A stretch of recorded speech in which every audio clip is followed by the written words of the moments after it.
update ng bayan. Maasahan anumang panahon. Magandang araw po sa ating lahat. Narito na ang pinakahuling update sa magiging lagay ng ating panahon sa araw na ito at sa mga susunod na araw. Sa kasalukuyan ay dalawang weather systems lamang ang nakakaapekto ngayon sa ating bansa.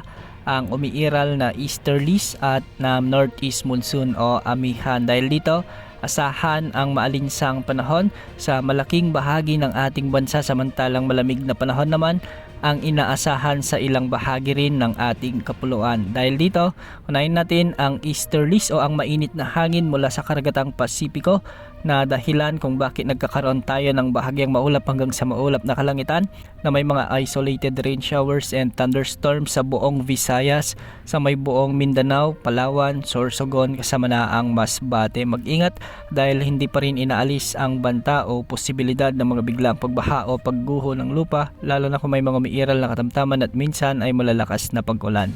Para naman sa Metro Manila at nalalabi pang bahagi ng Luzon, asahan din ang epekto ng amihan o northeast monsoon. Magiging malamig ang panahon lalo na sa madaling araw hanggang umaga, ngunit pagsapit ng hapon at gabi asahan na ang bahagyang maulap hanggang sa maulap na papawirin na may mga tsansa ng mga kalat-kalat na mahinang pag-ulan. Para sa lagay ng mga pag-alon sa ating mga karagatan sa Luzon, asahan ang mula 1.2 hanggang 2.8 meters na mga pag-alon. Sa Visayas at Mindanao, posible ang mga pag-alon hanggang 2.1 meters. Sa mga susunod na araw ay unti-unting hihina ang amihan dahilan para magkaroon tayo ng mas maalinsangang panahon. Ngunit pagkatapos ng bagong taon, asahan naman na mas malamig o mas magkakaroon ulit tayo ng tinatawag na northeast monsoon surge o yung amihan surge na kung saan magdadala ito ng mas malamig na panahon lalong-lalo na sa mainland Luzon.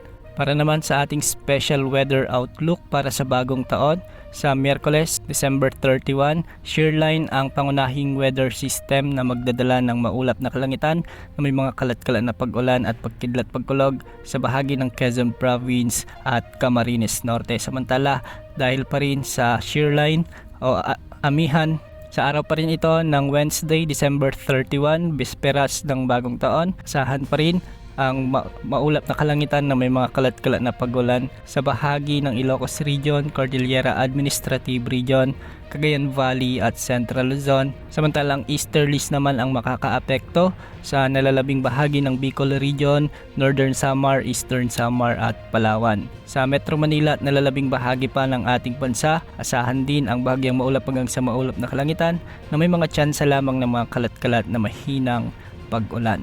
Wala tayong minomonitor na LPA o bagyo ngayon na posibleng makaapekto sa ating bansa sa mga susunod na araw o hanggang sa matapos na ang taong ito. Yan muna ang latest sa lagay ng panahon. Ito po ang weather update ng bayan. Maasahan anumang panahon.